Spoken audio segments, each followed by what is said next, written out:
യേശുവിൽ ഏറെ സ്നേഹമുള്ളവരെ, പുതിയൊരു ദിവസം നൽകി ഈശോ നമ്മെ അനുഗ്രഹിച്ചിരിക്കുകയാണ്.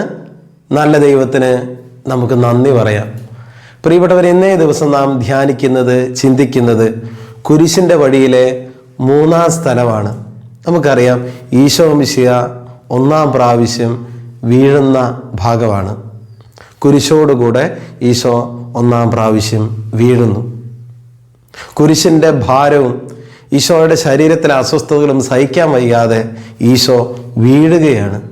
പ്രിയപ്പെട്ടവരെ, നമ്മുടെ അനുദിന ജീവിതത്തിലും ചില കുരിശുകൾ വരുമ്പോൾ, ചില വേദനകൾ വരുമ്പോൾ, ഒരിക്കലും ചിന്തിക്കാത്ത ചില സഹനങ്ങളൊക്കെ വരുമ്പോൾ പ്രിയപ്പെട്ടവരെ, നമ്മളൊക്കെ വീണു പോകാറുണ്ട്.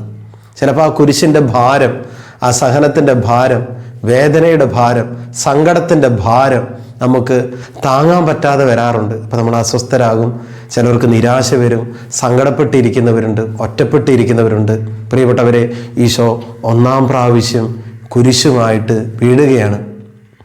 ഈ ഒരു ഭാഗം നമ്മൾ ധ്യാനാത്മകമായിട്ട് ചിന്തിക്കുമ്പോൾ പ്രിയപ്പെട്ടവരെ, നമ്മുടെ ജീവിതത്തിലൊക്കെ കുരിശോടുകൂടെ വീഴുന്ന രംഗങ്ങളിലൊക്കെ നമ്മൾ ഈശോയിലേക്ക് നോക്കുക. കുരിശുമായിട്ട് നടന്നു നീങ്ങുന്ന കർത്താവിനെ നോക്കുക.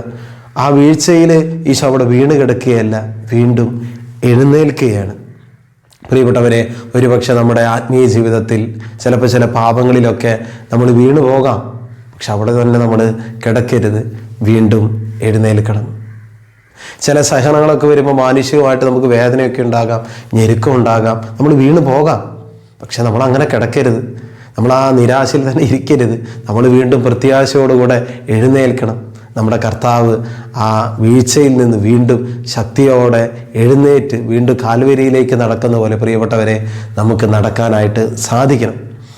അതുപോലെ തന്നെ നമ്മുടെ വീഴ്ച ആഗ്രഹിക്കുന്ന ഒത്തിരി പേര് നമ്മുടെ ചുറ്റിലുമുണ്ട്. നമുക്കറിയാം, പലരും നമ്മുടെ മുഖത്ത് നോക്കി ചിരിച്ചാലും നമ്മളെ അപ്രീഷിയേറ്റ് ചെയ്താലും നമുക്കറിയാം, ഉള്ളിൻ്റെ ഉള്ളിൽ നമ്മളോട് പലർക്കും അസൂയുണ്ട്. നമ്മുടെ വീഴ്ച കാണാൻ ആഗ്രഹിക്കുന്നവരൊക്കെ നമ്മുടെ ചുറ്റിലുമുണ്ട്.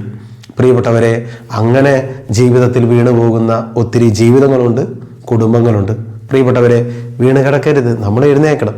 നമ്മൾ ചതിക്കുന്നവർക്ക് വേണ്ടി, നമ്മൾ വീഴ്ത്താൻ ഉദ്യമിക്കുന്നവർക്ക് വേണ്ടി നമ്മൾ നന്നായിട്ട് കരുണയ്ക്ക് വേണ്ടി പ്രാർത്ഥിക്കണം, ജപമാല ചൊല്ലി പ്രാർത്ഥിക്കണം, ബലിയിൽ അവരെ ഓർത്ത് പ്രാർത്ഥിക്കണം. അപ്പോൾ പ്രിയപ്പെട്ടവരെ, അത്തരം വ്യക്തികളും ശക്തികളൊക്കെ നീങ്ങിപ്പോകും. നമുക്ക് വീണ്ടും എഴുന്നേറ്റ് മുന്നോട്ട് നീങ്ങാൻ കർത്താവ് ഒരു കൃപ തരും.